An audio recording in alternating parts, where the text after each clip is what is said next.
I'd like to just share with you something about my relationship with Gregory.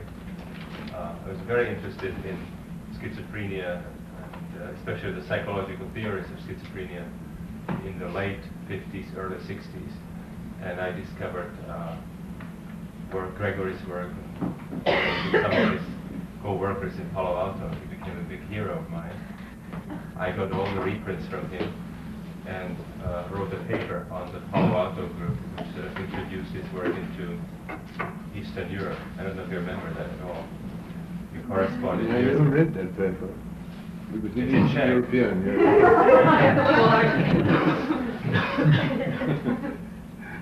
But we corresponded about it at that time. Yeah, I know we corresponded there. And then when I came finally to this country, he moved further to Hawaii, and he was working the dolphins there, communication with dolphins. And so during my trip to Hawaii, I tried to look him up, but he just left about 2 days prior to my arrival, and he was in England. So I had to wait until a couple of years ago. We met here in Big Sur, and since then Gregory has been part of our workshop. Thank you. I've been to a number of his weekend workshops and his lectures, but I never heard him talk about schizophrenia, because his interest moved into evolutionary theories and other things. I don't think that's fair, Stan. I never talk about anything but schizophrenia. Which, of course, is the case with schizophrenics. They may think they're talking about relativity or evolution or Stan Graf or God knows what. But really, they're always talking about schizophrenia. I think that perhaps is a good place to start from. What are they talking about? You know, doctors call it schizophrenia. And we are obviously going to talk. So we should get language into a place where we can use it and not be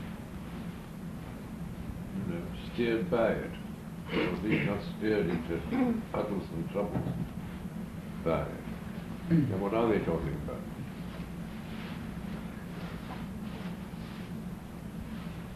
The Macy Foundation in the early LSD days, late 50s sometime,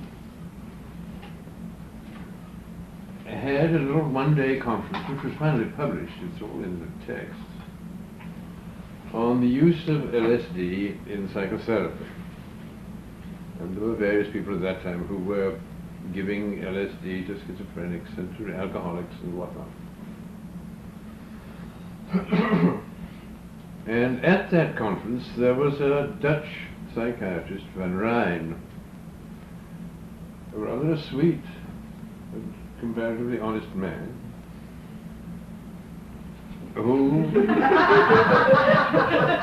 gave us a little lecture on schizophrenia and said, amongst other things, that the schizophrenic is, his mind is disordered. And I said, I wonder what that meant. Did he mean that it was random?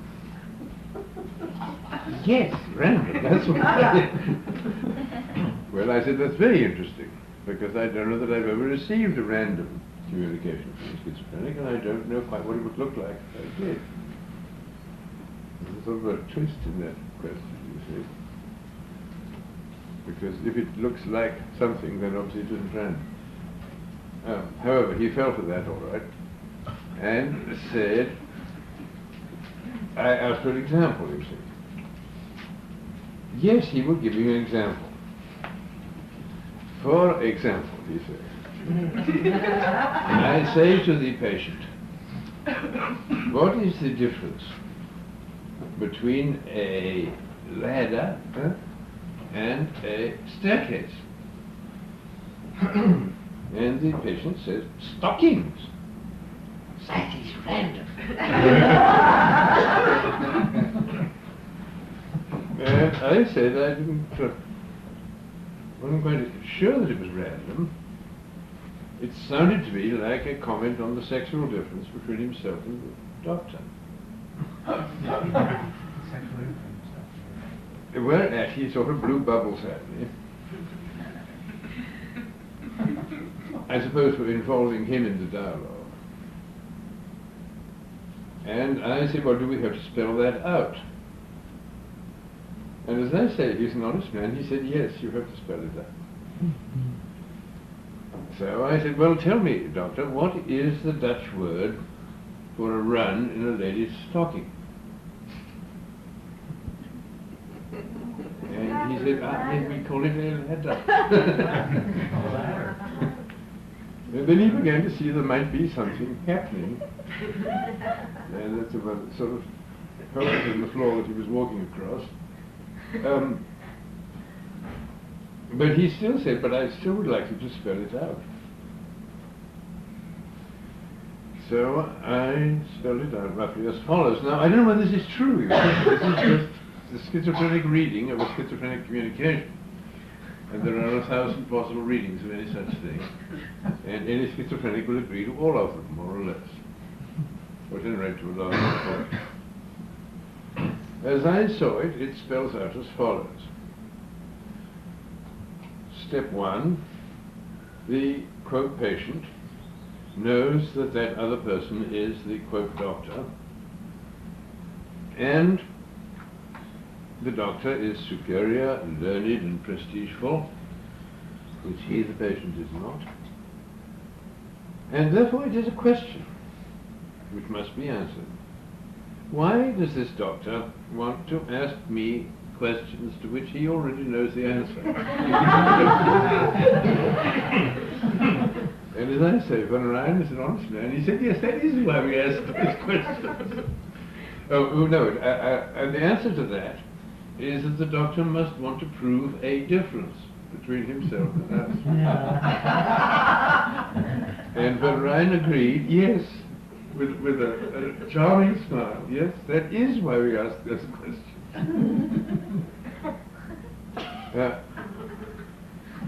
And then I said the next step is, why does he ask a question about a difference in order to prove a difference?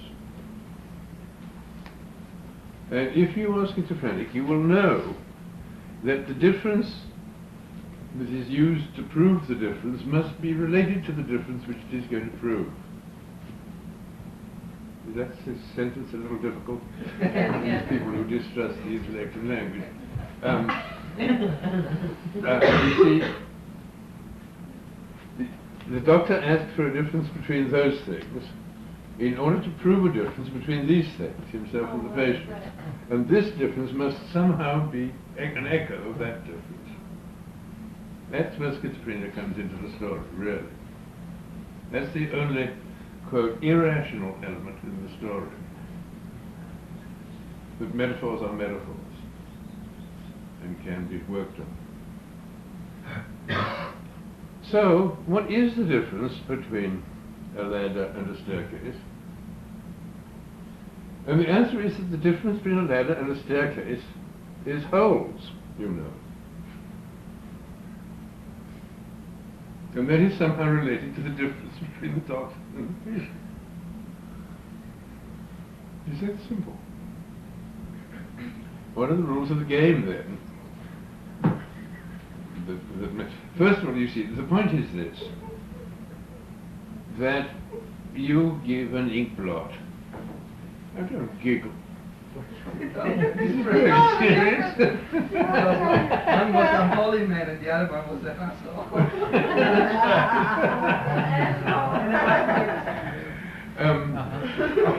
You see, the rule of the game is this, that you present an ink blot, or a riddle, or something or other, to the schizophrenic.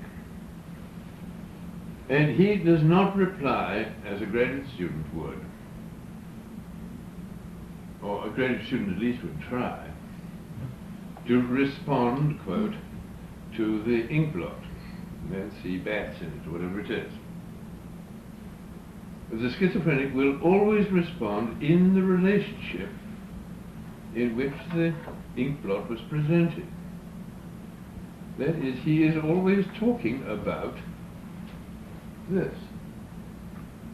Whatever the carrier wave of his talk, be it stockings, ladders, what have you, it's this that he's talking about.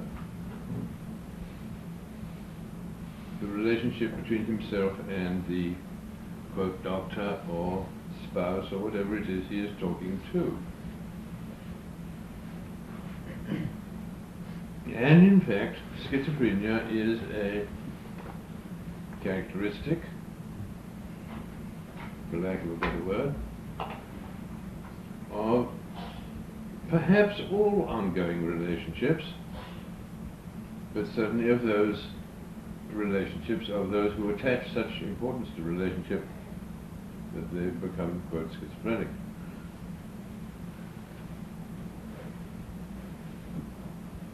Now we're up against language again. Language is a remarkable servant and a lousy master, as has been said before. Many things. We were having porridge. I had porridge for breakfast. And I began to think what I would say when I got to this room. And, you know, a porridge is a slippery sort of piece of vocabulary, because it's plural in Scotland and singular in England. The Scots will say the porridge are hot. The English will say the porridge is hot. And unfortunately the whole porridge aspect of the world came from England on the whole to America rather than from Scotland to America. So Americans also say the porridge is hot. But your idea of what sort of a thing it is you're talking about is a good deal influenced by the syntactic frame in which you put the words you use.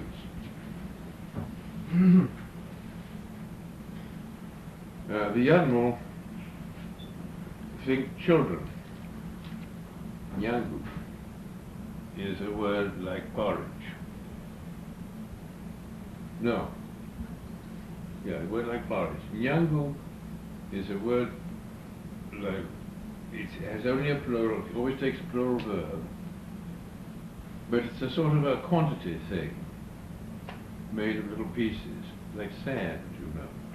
Sand takes a singular verb but is a plural object. It would be sensible in Scotland to have sand with a plural verb because it's made of little, it's a substance, a continuum made of little bits. What's schizophrenia? Is it a continuum made of little bits? Is it measles? Is it like measles? A continuum made of little bits? Or the staggers?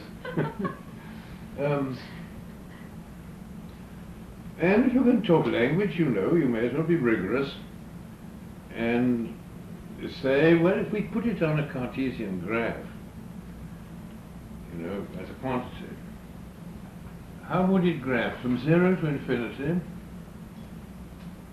Or is there negative schizophrenia? Would it go below the line?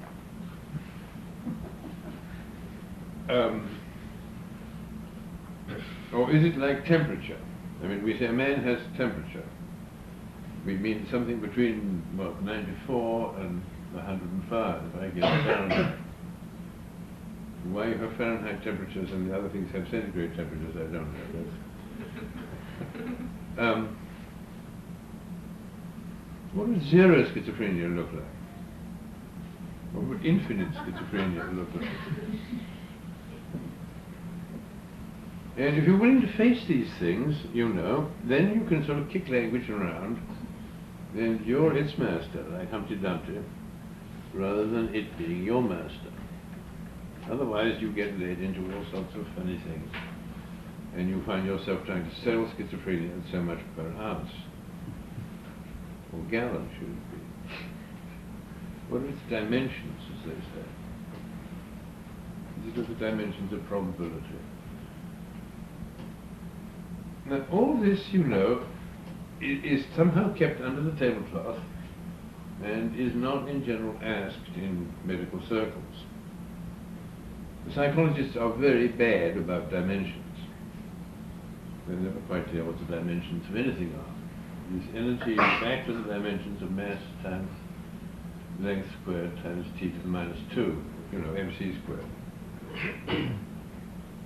And is the m in mc squared mass or matter?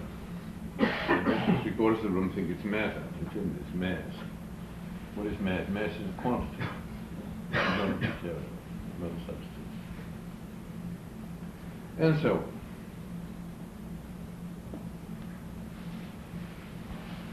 I suggest to you that zero schizophrenia would look rather like a well-programmed computer.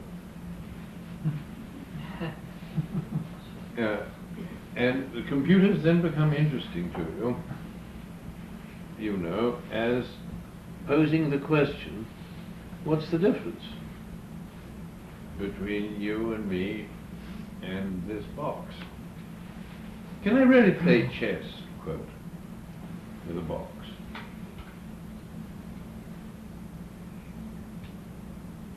They invent a box which will perform the computational activities associated with playing chess. True enough. Does it play chess? Does it give a damn whether it wins or loses? Can it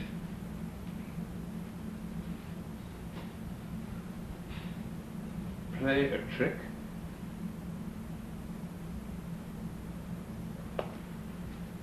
Conceivably it might play a trick.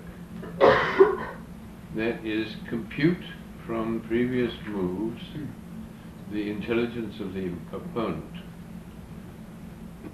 and revise its own value structure in choice of the next move, that the next move shall only be such a move as shall be a little more difficult than the opponent can understand. This is playing a trick.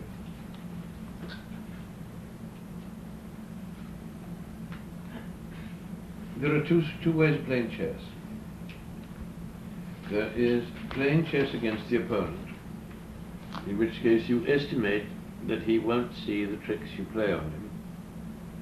And this is the game that is played in cafes by people who make $5 a game and want to get as many games through in the evening as possible. And they play tricks. They'd rather lose quickly than have a good game of chess.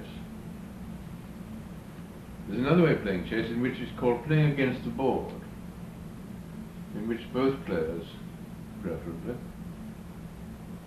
make the best move under the circumstances that they can imagine making, that they can think up. Not playing against the other player, but playing against the problems as set by the men on the board. Quite a different game. Makes a different relationship, as we say, between the players. And that's what we're talking about. Relationships between both the players, if this is play.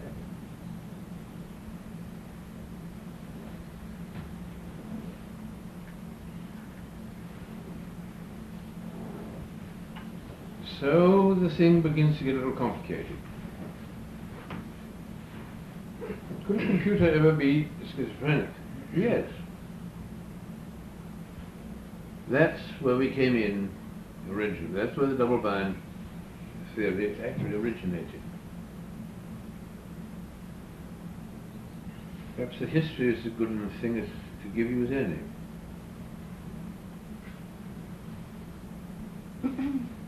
It started from a conversation with Jürgen Roosh at the Langley Porter Clinic on if you pee in the woods,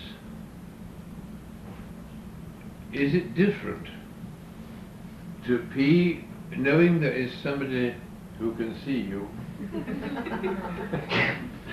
from the other hillside or wherever, or to pee knowing that there is nobody who can see you, or to pee not giving a damn whether there's anybody who can see you? And obviously these are almost totally different actions. And this classically became our, at least for the purpose of that conversation, definition of a context. And the action, while physiologically the same and to be evaluated in gallons or whatever, becomes very different according as it's this frame, and that frame. And that conversation led into, well, if a bear is peeing in the woods, does he make a difference? Or the raccoon, or whatever. I don't know the answer. I still don't know the answer to that question. The next part of it, you see, was does the bear or the raccoon or whatever know that his actions, in this case, might be being in the woods, might be roaring, grunting, standing up, sitting down, running, whatever the action might be, that his actions are, in a sense, messages to other bears, perhaps to blue jays too. Does he know that his actions are messages? Well, we had read Conrad Lorenz on the jackdaws in his house, his little small crows, and how one jackdaw says to another, "Kyo," before flying for home. And when A says "Kyo," then B too is inclined to get up and fly for home and say "Kyo."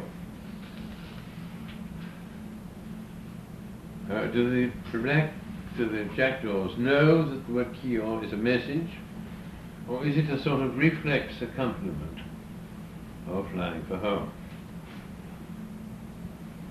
If you're going to talk about schizophrenia, you see, you're going to talk about how the behaving creature, the human being, the whatever, places the act in the setting. The setting of somebody watching from the opposite side of the hill, in the setting of relationship to the next jackdaw, in the setting of being a patient talking to a doctor, or indeed being a doctor talking to a patient. Because the problem of schizophrenia applies to both of them.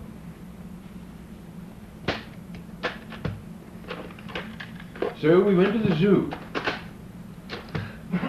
to try to determine, Weldon Keyes and I went to the zoo, Jurgen stayed at home, to try to determine whether the animals there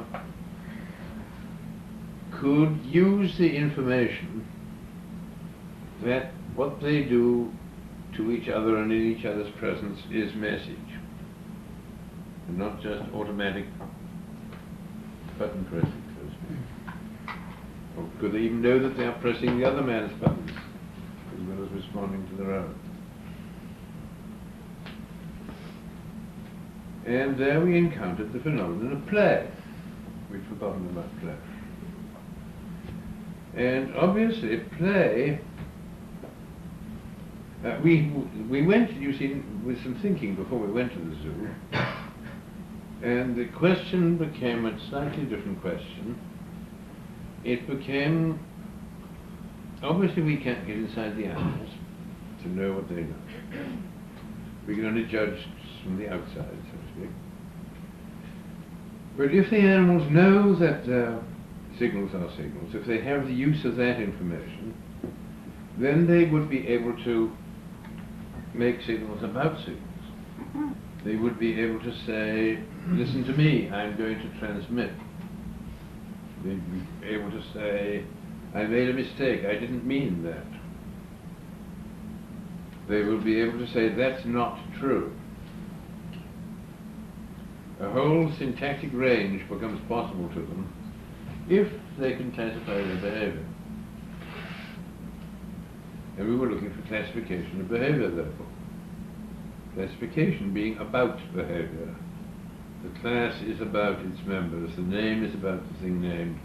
This brought us, you see, into the whole range of the foundations of mathematics. We discovered play. displays obviously a classing of behavior. And since then we found many other things. Exploration,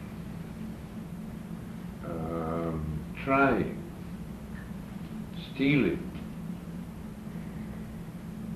a lot of words. And if you don't let language bully you,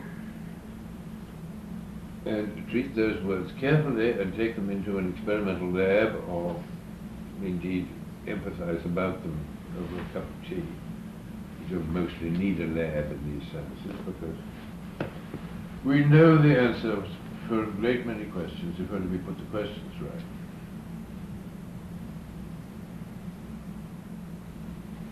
These things, what is to explore? It's to find out whether there are electric shocks in boxes for a rat in the lab. You cannot train a rat to not explore by putting electric shocks in boxes. For obvious reasons that he's exploring in order to find out whether there is one there, which is safe and which is not safe. Therefore, exploration is not going to obey the ordinary reinforcement rules. And the psychologist is going to be puzzled, you see. Because he finds an electric shock in a box, his exploration has been successful. He now knows to avoid that box. He does not know to avoid exploration. Exploration is success. It's a different sort of word from the word put your nose in a box. It's the next ladder up, the next step up the ladder of concepts. Play is a similar word. It's a classification of behavior, it's not a behavior. Trying is a similar word. How many of you in psychiatric practices of one sort and another have tried to tell people not to try so hard? What do you get? You get people who try not to try so hard.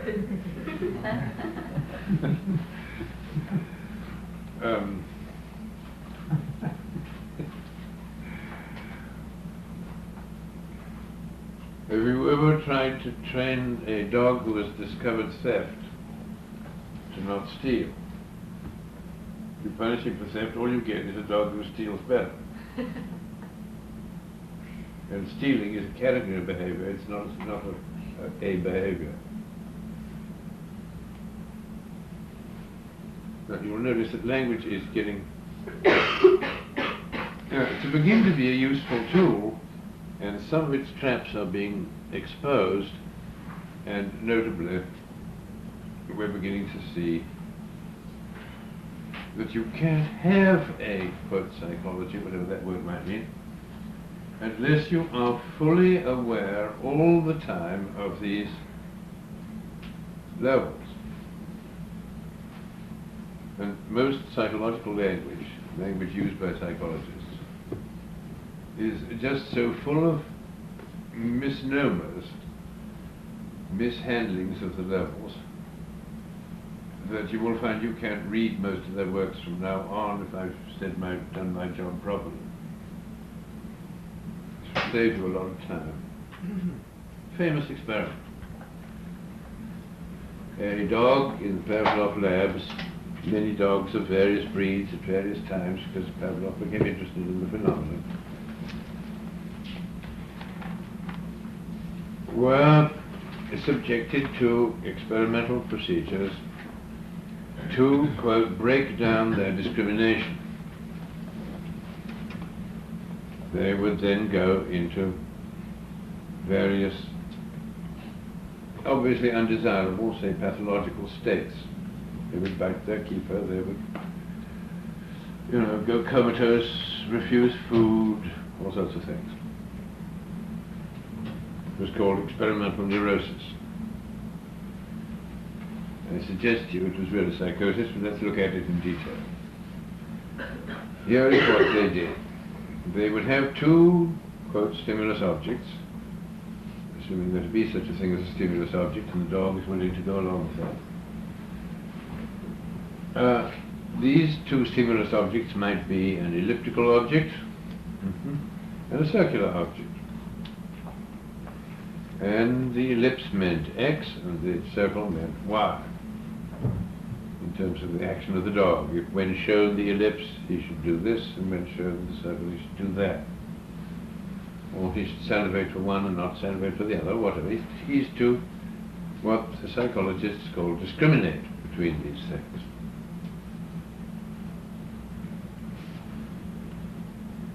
Now, of course, you couldn't be sure that the dog is discriminating.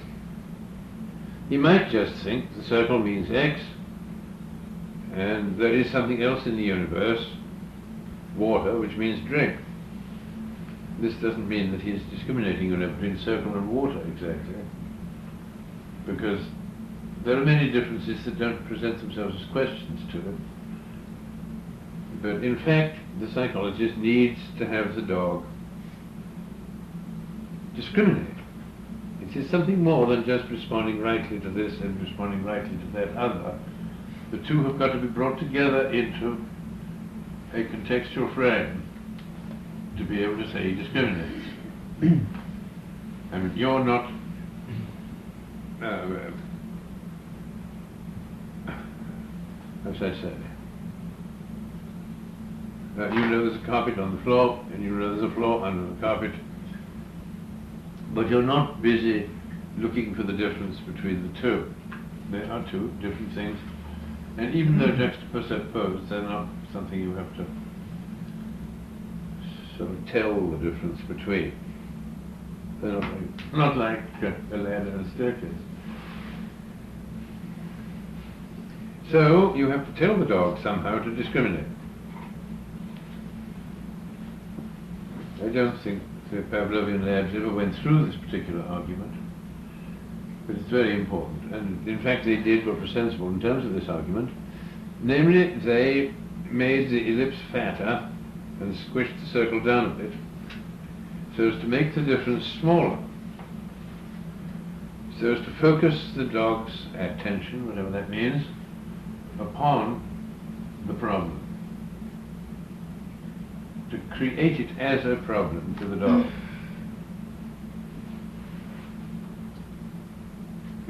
And the dog would learn that, and then they'd do it again until the two things resemble each other still more closely. At a certain point, of course, the two objects would be so similar that the dog, you can either say could not find a difference between them. There was then obviously no particular reason why the psychologist should use two objects. He might use one object and toss a coin to decide which it meant. Should it be followed by X or by Y? You have to randomize, because the dog might learn a pattern in the order in which you're presenting the stimuli. That'd be cheating.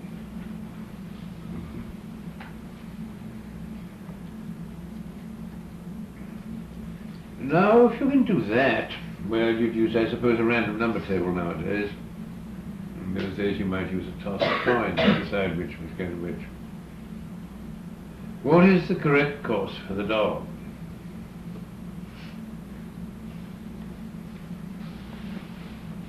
The correct course for the dog is to take a coin out of his pocket and toss it to decide what the meaning is.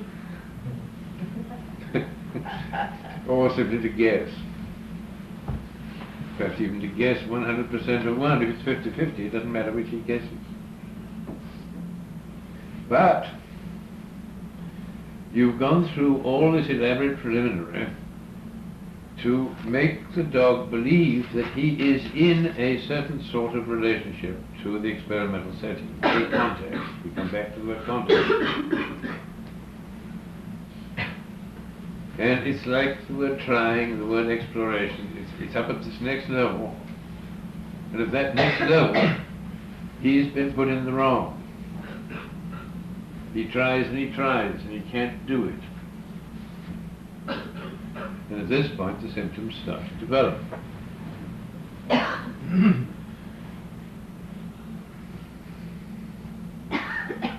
However, all that came much later. We didn't realize that the Pavlovian dog was a simple case of the double bind. We were deceived, you know, by the word discrimination. Everybody thinks the dog's discrimination broke down. That's language for you. Nothing broke down. What broke down, if anything, was the discrimination of the psychologist who failed to discriminate between a situation for discrimination and a situation for gambling or guessing. And he plays a dirty trick on the dog by making the situation into one which is appropriate for gambling and not telling the dog that there's been this change.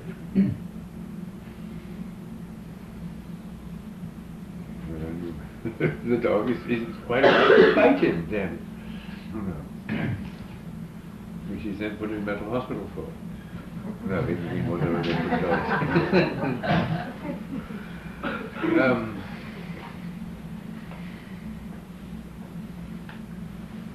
This was, however, a long time later in the schizophrenic research. The next step was we got the idea that psychotics in the mental hospital were somehow fooling around with the use of what's called metaphor.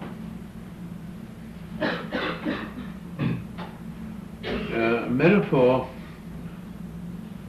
is the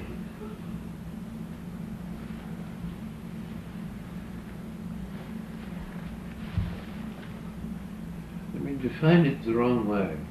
I mean, the way that makes sense for this purpose. The linguist's definition is it is like a simile with the as if dropped out. He behaved like a pig is a simile. He was a pig is a metaphor. And it's fairly evident, you know, in passing, that he behaved like a pig is a left brain utterance.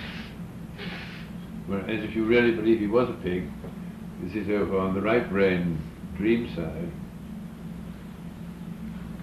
where you have only primary process thinking, I guess, and don't put the like as if in, and he just is a pig in the dream. We can talk about dream later. See, zero schizophrenia, you'd have no dream, of course. You'd also have no humor, you'd have no poetry, you'd have no art, and you would be essentially like a properly programmed computer, as I said.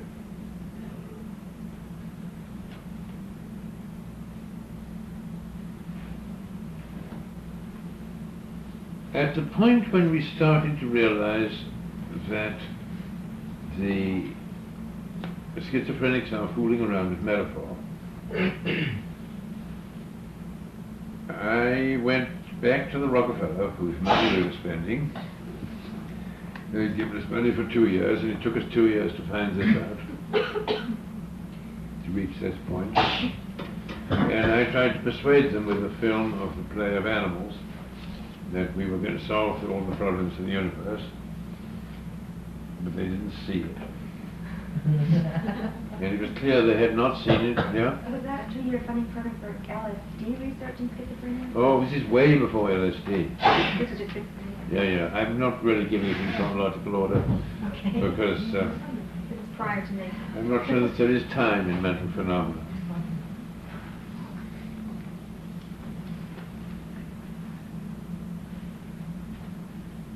I'm trying to push a sort of front dung ball or something, and the chronology is getting a bit screwed up. I think that's all right, probably.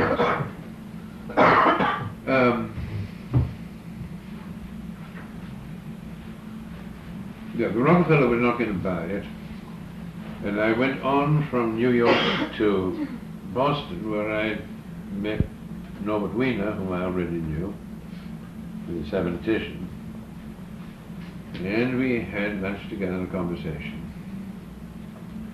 And he asked me what I was doing. I said, we were working with schizophrenia, and he said, what's that? And I made sort of conventional mumblings on the subject. And he said, no, I'm an engineer, he said. I want you to tell me, to specify to me, what your requirements would be of a computer or other machine which you would be willing to accept as schizophrenic. How would you specify that a machine is to be schizophrenic? A damn good question, and a very formidable and tough one. Again, pushing language, you know, into rigor and getting it away from a hell of a lot of nonsense. And we talked about that for, I guess, half an hour to an hour, and ended up with this statement, that we would be willing to say a telephone exchange is schizophrenic if, to begin with, we imagined the telephone exchange would be able to hear the human voice, hear language, which is not inconceivable. People apparently can, more or less.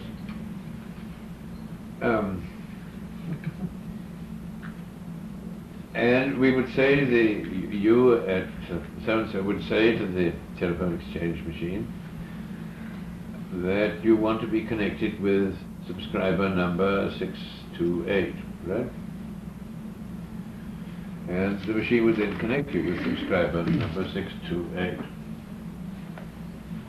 In talking with subscriber number 628, you would ask him to send you 391 pigs, COD. The telephone exchange would not hear the word COD, because it's not interested in that, it's only interested in numbers. Numbers always mean the same thing to it. So it disconnects you from 628 and connects you to 391. Right, you see. COD, notice that COD is a very interesting word in this story. COD is what we call a context marker. It tells you what sort of numbers those are. You know, it's like the man who picks down the dog's leash off the hook on the wall, and the dog knows he's going for a walk. It tells you where you are in a frame. Time, space, what order of relationship you're in to the world you're in at the moment. And it was these things that the machine would blur, confuse, deliberately get wrong, possibly, or be unable to discriminate, possibly.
I then went back to Palo Alto after this talk with Wiener.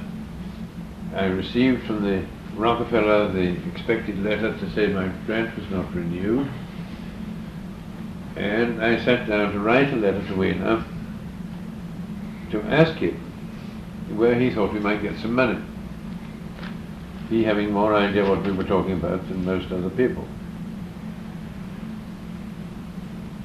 In writing that letter, I continued our conversation about the telephone exchange and said, well, the next question is, if the telephone exchange were capable of learning, how would you train it to be schizophrenic? And the answer is, you would punish it whenever it's right about the nature of the context in which it's talking, dealing.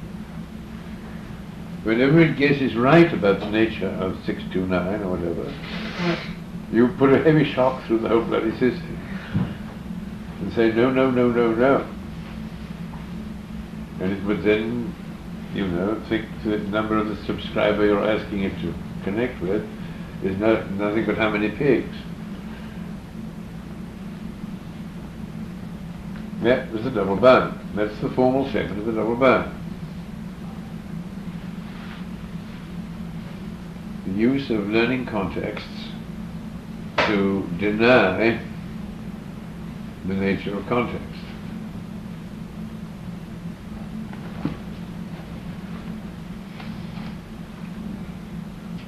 You've now really had the day's work. After this, it's only, illustrations, examples, and fun.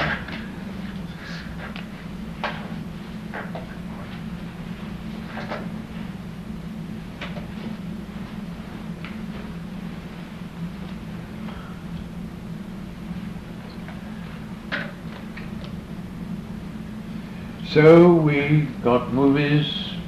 We were already making movies of the animals in the zoo. And we started to make movies then of problem children. Preferably psychotic, but one didn't quite know what that meant. That's a question word and not an answer word at this stage of the game.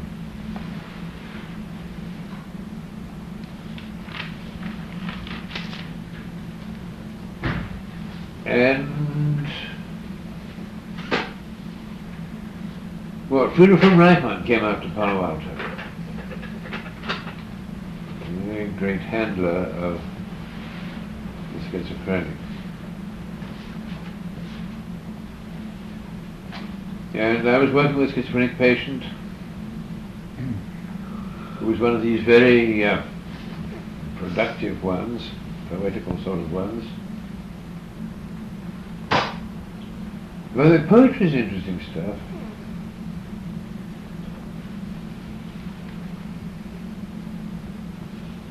You see,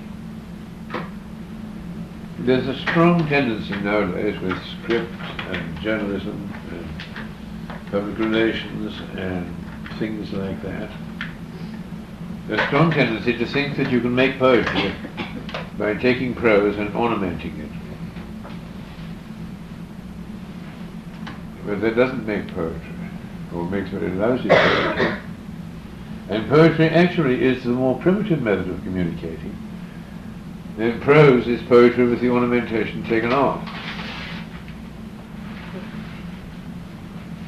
Then you don't make poetry by putting ornaments onto prose. What you make that way is allegory, which Blake always thought was a very inferior form of communication, and essentially a cheat. Faith.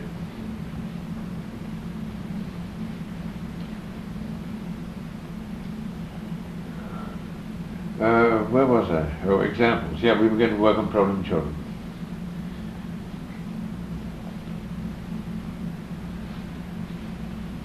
The first double bind we collected in Nature, you see, the whole thing was really a deductive, theoretical construct built out of animals in the zoo, a conversation with Jürgen Rouge, some knowledge of logical types and Principia Mathematica, a knowledge of some of the theoretical problems presented by the nature of classification. That a class is not its members, is not a member of itself, and things like that. A knowledge that if you put in negatives into classification systems, you end up with the paradoxes. Epimenides was a Cretan and said, Cretans always lie. Could that be a true statement?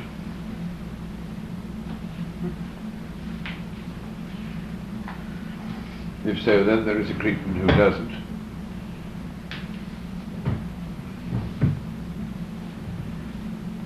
So it's an untrue statement, so Cretans always do lie. All messages on, we have a blackboard and on it we write, all messages on this board are untrue. The question is whether that is or it can or, got it? Right. These are messages in the end which are generated by the peculiarities of classification, which is what Russell worked out.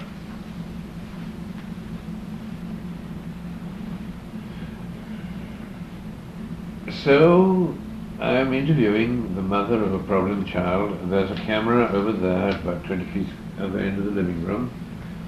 She and I are sitting on a couch, and the child is on the carpet, sort of between us roughly.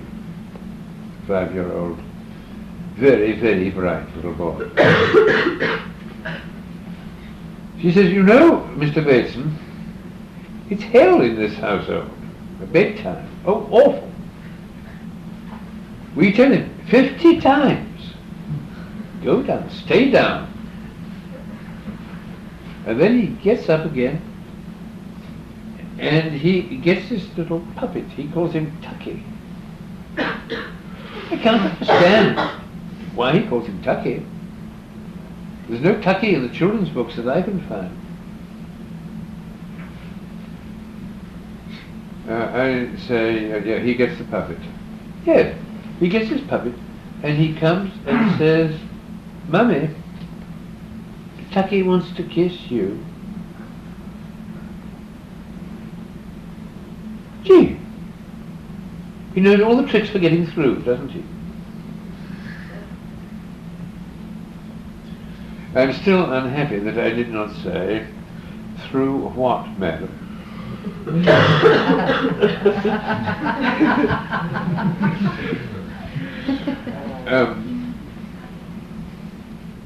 Now, in that, you see, there are two very curious twists.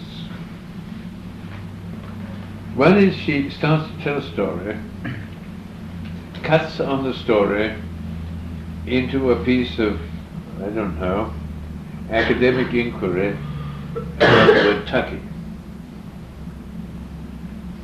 The context is set up to tell the story. It ain't that context at all. It's a context to academic inquiry into the child's vocabulary. All right, I put her back on the lines again. He gets the Tucky, the puppet, Tucky.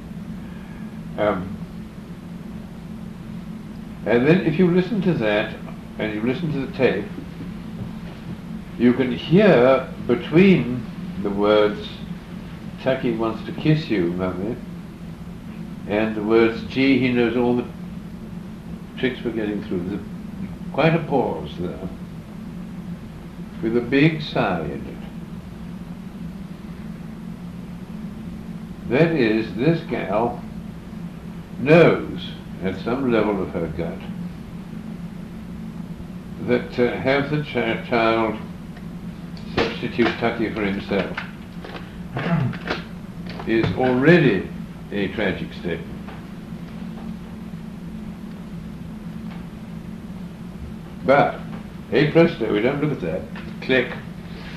Gee, he knows all the tricks for getting through. And now his action, you see, has been reframed. It's been put in a context imagined by her and projected onto him. And what's he going to do with that? So the hand moves quicker than the eye in these things. And you've got a situation in which either grief or rage are really the only appropriate responses. And he's 5. If he shows grief, we know, you know, that again is going to be. He shows rage, that again is going to be. And you're on an infinite twisting, recursive system from which there is no visible escape. Of course, there are forms of escape ranging up to murder, maybe, but this is difficult to do when you're 5-year-old. But that's how it works. And then, of course, we found many other such things and looked around, and it began to make sense.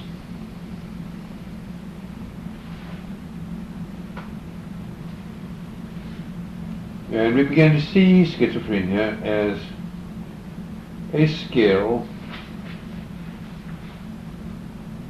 in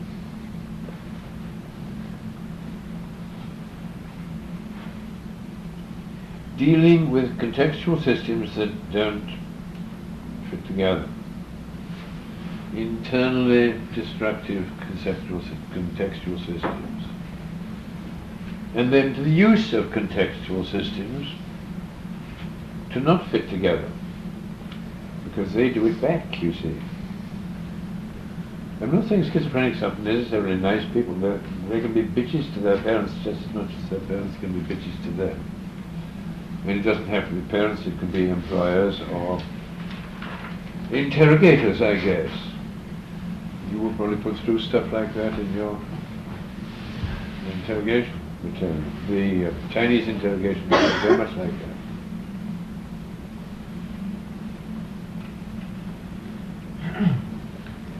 Yeah. Working with a family,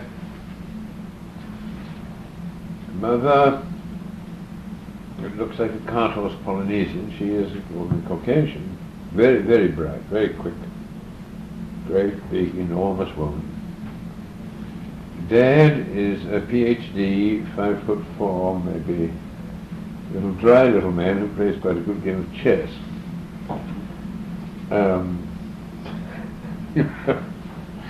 Monsters.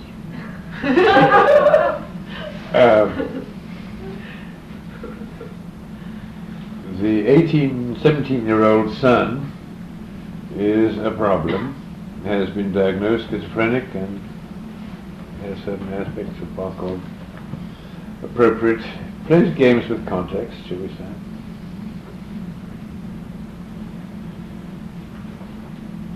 And these 3,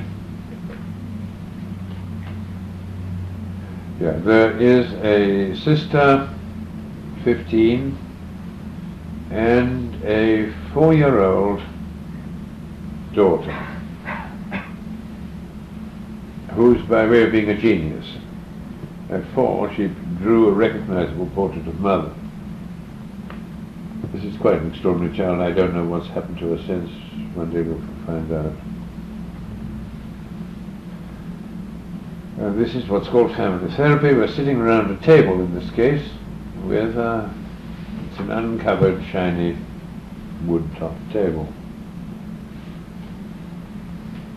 The, quote, psychotic boy has a pencil and a piece of paper. And he is drawing a portrait of his sister. And he says, her breasts are like that, and her hair's like that, and that's how she is. Sort of verbalizing while he does it, and everybody knows it's his sister he's drawing a portrait of, and I'm sorry I didn't steal a piece of paper. Mama can't take it, so she takes the paper away from him. At which point he turns over the pencil, which has a rubber eraser on its back end, and starts to write on the shiny tabletop with the rubber. And I leaned over to see what he was writing, presuming this would be some sort of message or comment. What he was writing was, quote, "Brainwash the baby."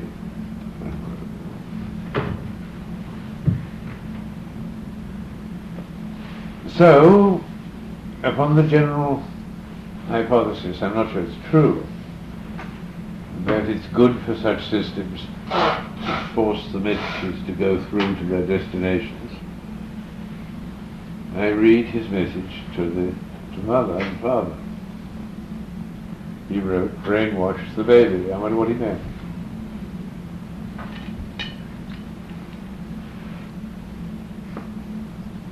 The mother says, "Well, what do you mean by brainwashing anyway?"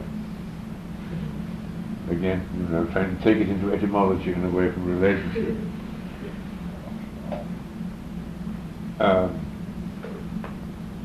So I gave her a brief account of the Chinese brainwashing material, the Chinese communists. Who's the man who did the work on that? Wolf and Hinkle. What? Wolf and Hinkle was. No. Anyway, we had one of the Meiji meetings. A pretty good account of this stuff. Is Clifton then? That's right. Yeah. Clifton. Clifton Robert. Robert. Robert Lifton. Lifton.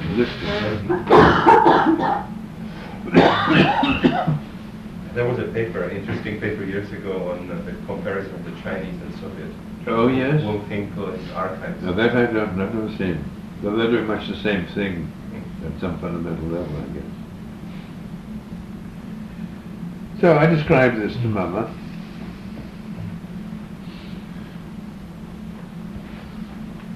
Mama, I may say, has been throughout up to this point very detached and looking from the side with skepticism and contempt at this whole operation I'm trying to perform for her family, or with her family, or against her family, or something.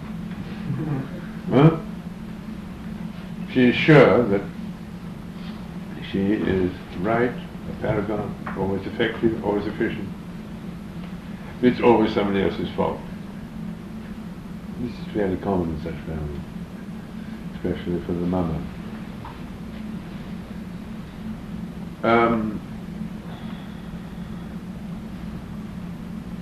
I describe the Chinese material, and there's a pause, and she says, "Do they use women for that?" I said, "I don't think so." She said, "I think they're missing a bet if they don't use women for that."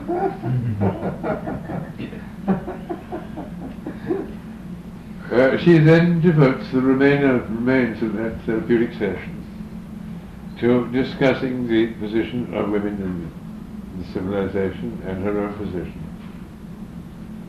and begins to see, at least through a glass darkly, what she does all the time, every 10 seconds of her life, or say 20 seconds. I'm not quite sure how frequent these things are.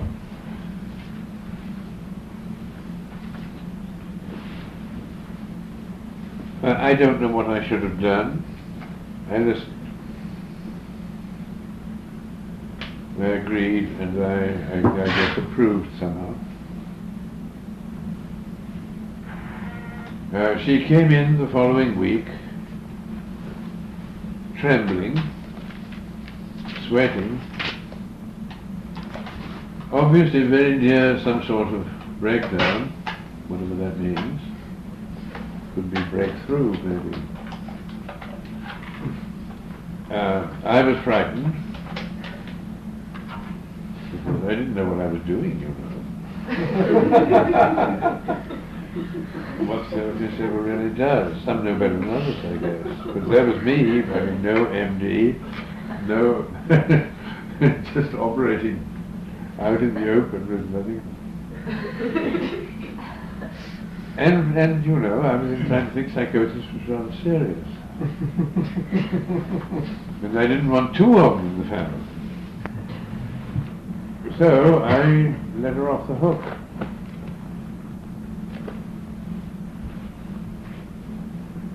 And she never took another nibble at it. And that was the end of that family therapy, really. What I want to say, just simply, is that in this business, the people who are, shall we say, properly compensated, are doing fine in life, you know, but are in fact twisting up the guts of everybody around them, are really just as vulnerable,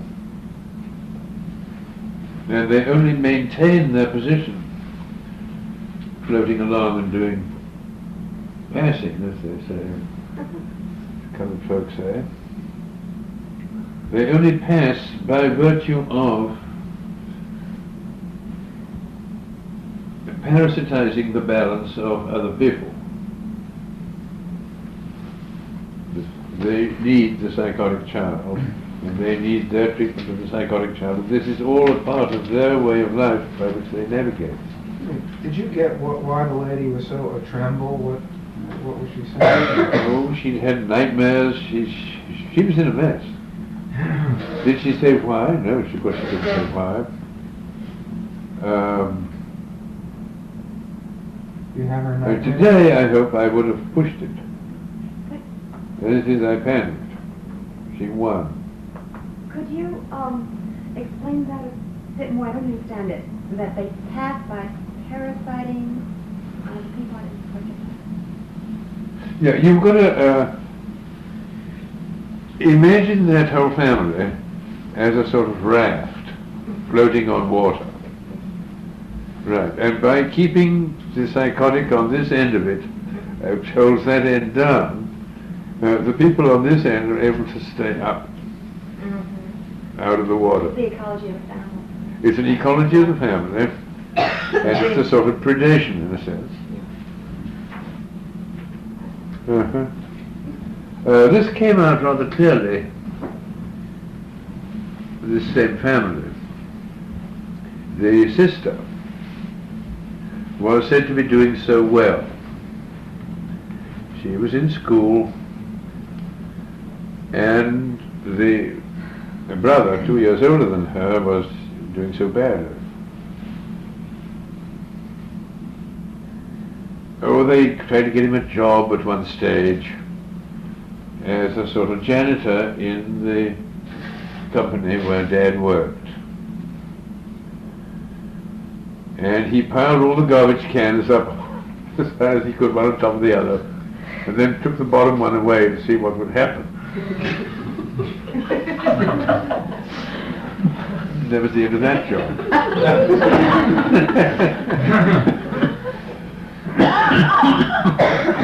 He loved to go to church. The mother was a Catholic and Dad was a converted Catholic. And Dad was fond of going to church. Mama never. He would go to church with Dad, and he would wait for a quiet passage in the ceremony. And into the quiet passage he would say, in a clear conversational voice, "We haven't had a nice crackling storm lately." "Have we, Dad?"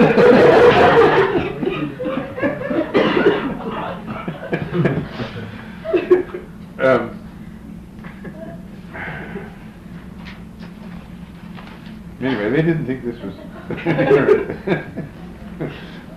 being all as it may. What was I saying? Oh, about sister and the raft. I think really the only thing I could do, or did do, was to give Dad and the psychotic boy, the quote identified patient, a little more courage. And if you give people courage, this upsets balances, you know.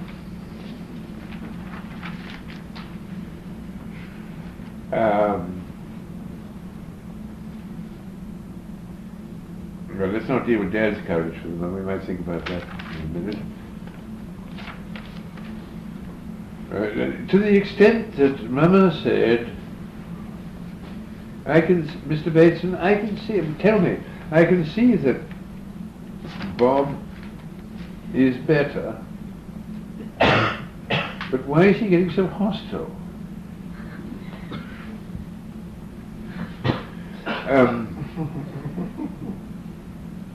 Well, we was in this phase, and one day Mama missed her lipstick. That's right. And knowing a probable place that it might have gone to, she took daughter's purse, turned it upside down and shook it.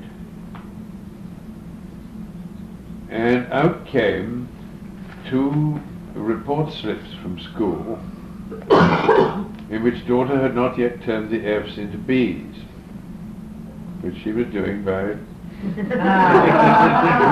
joining them, showing these to her parents, deleting again the B, and showing the thing back to school.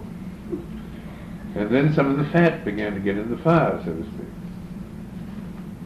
And there was an awful fuss about that.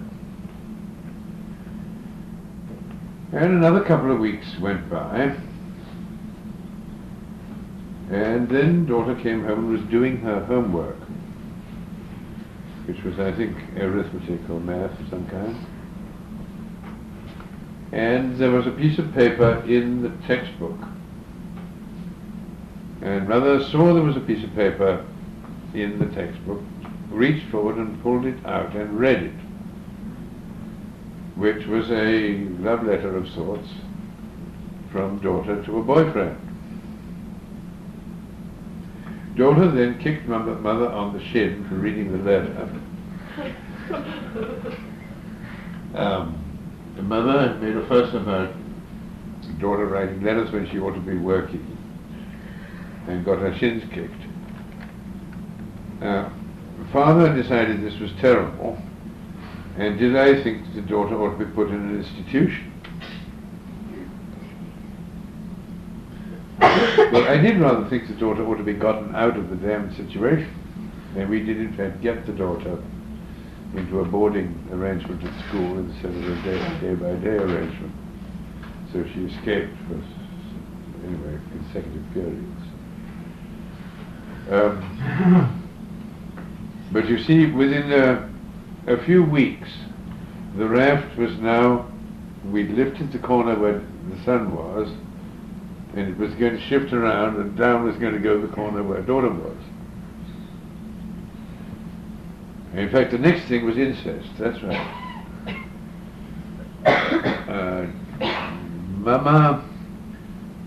Daughter went to the son's room in the middle of the night and sat there talking about something or other, I forget now, movies, I think. And Mama listened at the door to this long, ongoing conversation, which she mostly couldn't hear, I think. And she got all excited about, brothers and sisters. And it's already, you see, to swing like that.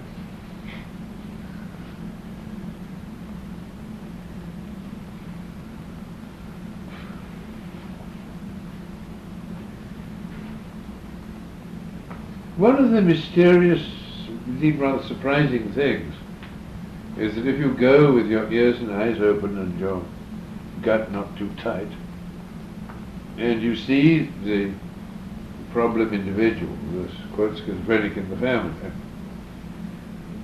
you begin to see that what they're doing makes perfectly good sense.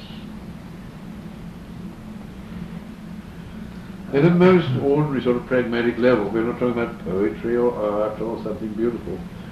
Just if you happen to be there, this is a sensible way to deal with it. A skill.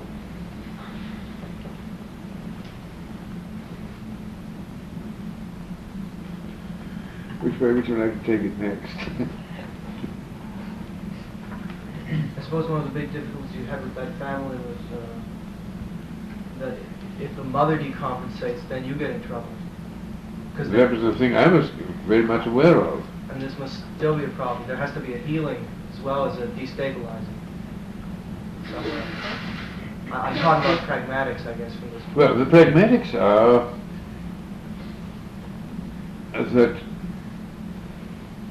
to begin with, I should have been living in their house, you know, and I should have had the guts, whatever you want to call it, to put my arm around anybody that wept at any moment. Not see them once a week outside their house. One of the things that bust up that project really was trying to work outside the houses of these people. We should work inside the houses of these people if you want to know what it's about.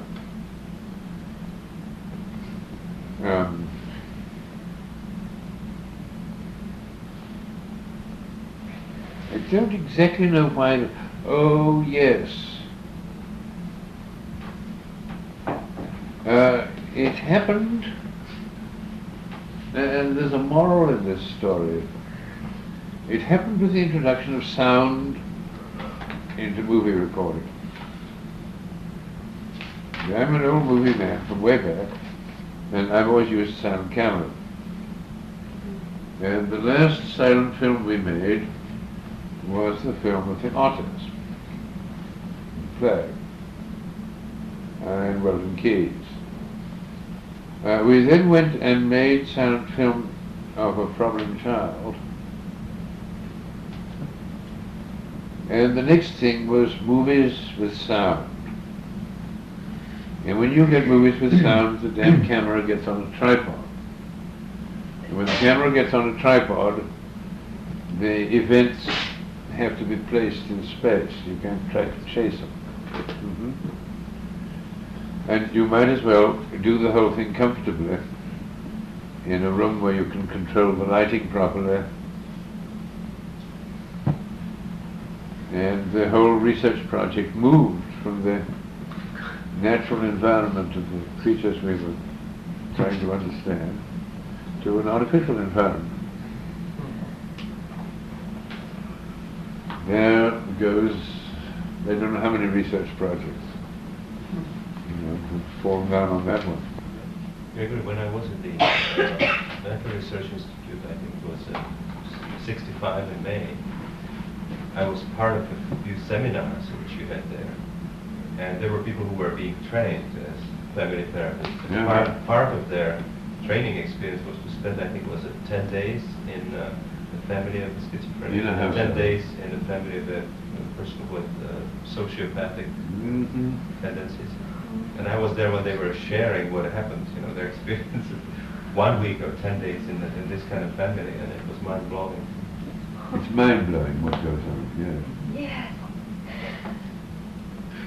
And yet, from what I've heard anecdotally and in reading, successful family therapy at times does occur. Oh yes, it's certainly claimed, and I don't really doubt it. I'm getting very I'm not sure that there are very many people who can do it. I believe Virginia Satir does it. Who was the man, anthropologist, who did a series of families from the inside? Jules Henry. Jules Henry, yes. Beautiful man. That's the man to look. There's what, a book, couple of books, I guess. Yes, Pathways to Madness. and, Pathways to Madness. That's right. Another one. I don't remember the other title. Jules Henry. Henry is his name. His surname.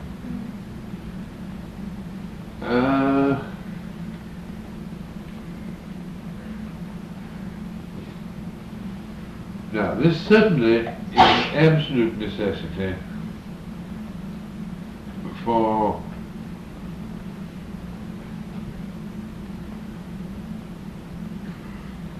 training your shoulders and elbows to feel what's happening.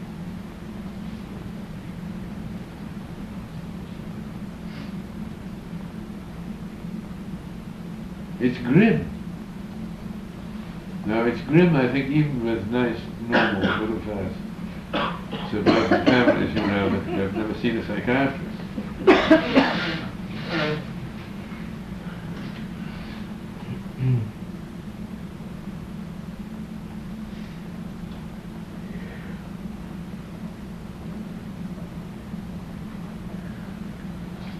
There was something I would like to ask you. I have the feeling that all these things, as fascinating, interesting as they are sort of just interface problems somehow, projections of the process on the agreed upon level. Sure. But then there The tops of an iceberg. Yeah, Yeah. there appears to be other levels in schizophrenia, which I don't believe can be in any way derived, from the agreed upon reality. If you begin to look at it that way,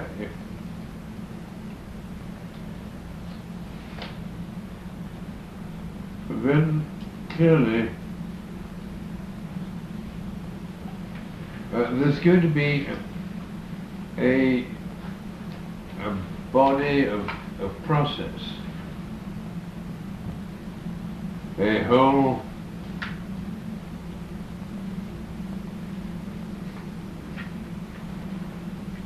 region of mental weavings which are more undone in the sense of cooking. This is the raw material of which it's made. It's not, of course, raw material. It's halfway processed material, which is going to contain the necessities of halfway process. And these, evolutionarily speaking, are going to be very archaic things. Do you believe that there is hierarchy of realities in which we should explain phenomena on a certain level from phenomena from another level?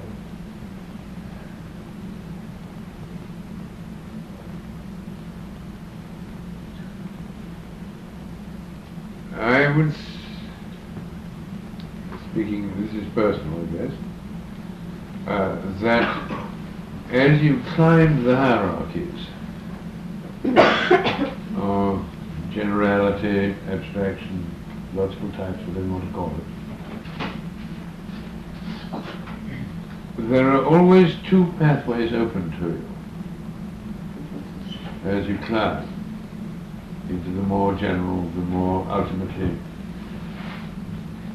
unified. One pathway is almost a purely intellectual pathway. The other pathway is one in which somehow your guts get carried along with the argument, whatever you want to call it. Now, I don't by any means discount the purely intellectual pathway, which gives all sorts of clues, actually. Now, it's always an escape from climbing the more difficult ladder, too. It's both an escape and a source, if you are disciplined that way, all sorts of clues to the other thing. Yeah, there's a gimmick. Is there a gimmick? Which presents the problem somewhat. I don't have a blackboard. This is easier done with a blackboard. Maybe I can do it with a piece. Anyone got any of that art paper around with a magic marker or something? There's a set of experiments which is pretty well known in its detail.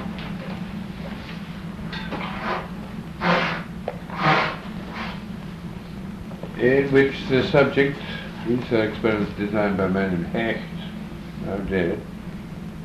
That is an illuminated front of a lamp, which is divided in two halves, and actually each half has a separate lamp behind it, which he can control the brightness of accurately. And he says to the subject, which are they equal brightness or different, and which is the brighter? And I think you can imagine fairly easily answering that question, perhaps having some difficulty as the brightnesses get very close together. But the discrimination problem is clear, the nature of the question is clear, and your mind doesn't boggle at it. Okay, let us say that the top one is brighter than the bottom one, and use the greater than sign to denote which is which. Right, we now ask another question. We have two of these things, and we ask the same question for this one, and one or the other is brighter than the other. And now we ask the next question, which is the difference between these two greater or less than the difference between those two? And that question, I think you can imagine answering. You can at least hold the question in your mind clear enough. And we'll say, it's that one, right? Right, we now ask the next question.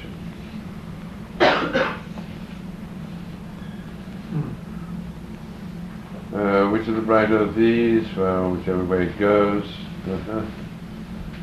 And this difference is greater than that difference, we'll say. Now we ask the question, is the difference between these two differences greater or less than the difference between those two differences? And at this point, you begin to feel something being taken away from your balance, your, something rather basic in your head is being teased.